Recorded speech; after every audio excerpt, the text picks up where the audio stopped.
Fowl is the newest movie to come to Disney Plus, and is also a movie adaptation of the Artemis Fowl books, or at least the books based on the character Artemis Fowl. Either way, it's Disney's new attempt at starting a new franchise based off of a series of books. I'll tell you guys right now, I don't read books. I'm just not much of a reader, so I don't really know much about the character Artemis Fowl. I don't know really anything about the books. I honestly had never even heard of these books. I don't know if that makes me, you know, unaware or oblivious, or maybe I've been living under a rock, but yeah, never heard of these books or this character. But I've always said the fact that I don't read books, I think benefits me when it comes to reviewing movies, because I'm able to review the movie objectively. Like, I'm not gonna shit on the movie because, oh, this certain thing didn't follow the book, or this character is different from the book, you know, things that a lot of fans of the books will criticize movies for doing if they turn against it. Me, being someone who doesn't read books, I can review the movie simply as a movie and not as an adaptation of the book. Which I thought going into this was gonna be a good thing, because apparently the Artemis Fowl movie doesn't follow the book at all, and fans were pissed. Like, I don't know, apparently nothing in this movie related to the book at all. Yeah, but you know what, going into the movie I'm thinking, you know what, I've never read the books, so maybe as a movie itself, it's enjoyable. And as someone who's never read these books, I can still say this movie is a complete fucking dumpster fire piece of shit. Oh my god, this movie fucking sucks. There you have it, people. You don't even need to be a fan of the book to know this movie's a piece of shit. It's terrible. It's fucking horrible.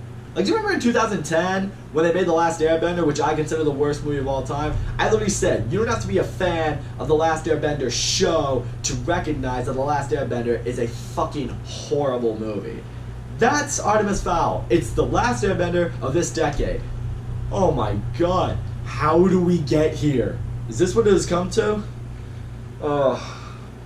This COVID shit needs to end soon, because this is what we're getting for entertainment now. We're running out of ideas. First of all, let's talk about what does not work in this movie. First of all, the actors in this movie, no one's really even good. They're all here, phoning in. No one, you could tell, believed in this project. Even the young kid who plays Artemis Fowl, I didn't like Artemis Fowl as a character. He has no likability, he has no personality, he's just a snarky little douchebag. What I also can't say is this movie tries to, like, shove in your face that this kid is a genius. Like, he's the most brilliant mind at his age in the world. He's like a modern day Tony Stark as a kid. Like, that's how smart you are led to believe this child is. At no point in this movie ever did I believe that Artemis Fowl was a genius. He never did anything that was super smart, never said anything that I thought, oh wow, I would never expect to hear that. That's a brilliant idea. Good for you, Artemis Fowl. The fact that the movie had to constantly keep telling me how smart he is and not show me how smart he is, that shows you that the movie executed that concept of Artemis Fowl very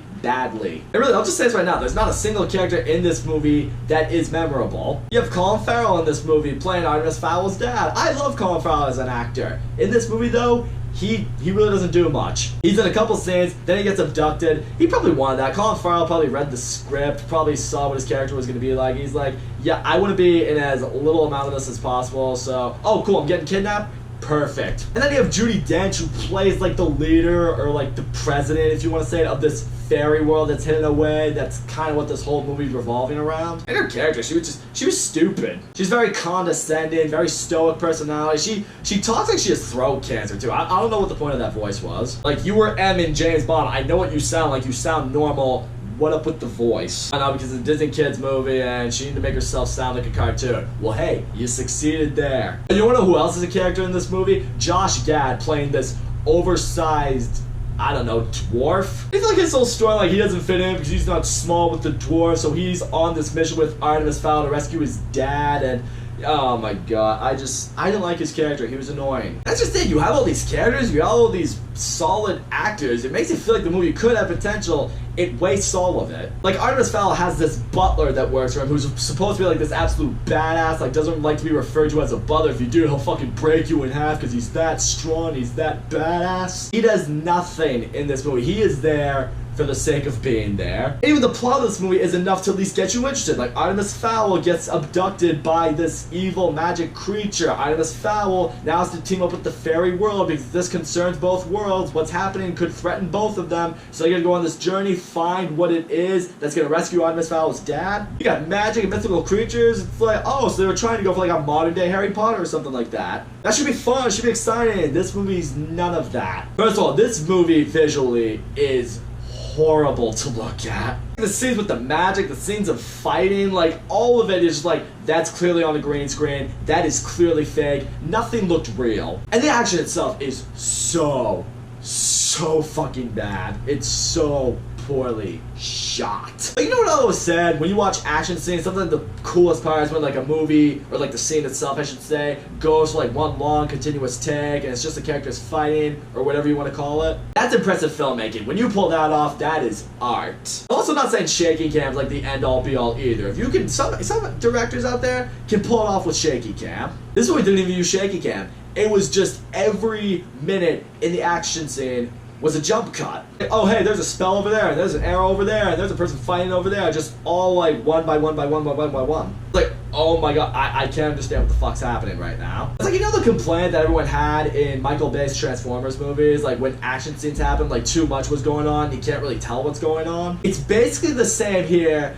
except it's just a bunch of jump cuts that make everything jarring. In Michael Bay's case, you know, the Transformers movies just had like maybe big, giant action scenes where a bunch of shit was being thrown at you. This one's a bunch of shit being thrown at you, and you can't even concentrate on one thing. I'm gonna stress this right now. This movie is just, it's boring as fuck. It drags on forever. The movie's like an hour and a half long. It felt like a 3-hour long movie. Watching on my computer, I can't even tell you guys how tempted I was to just slam my laptop shut and just say, fuck it.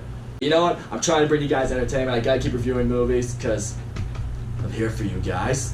Here to keep you entertained during this time of crisis. Ironically enough, I remember I watched that movie and then I went to hang out with a friend of mine. We watched The Wolf of Wall Street or something like that.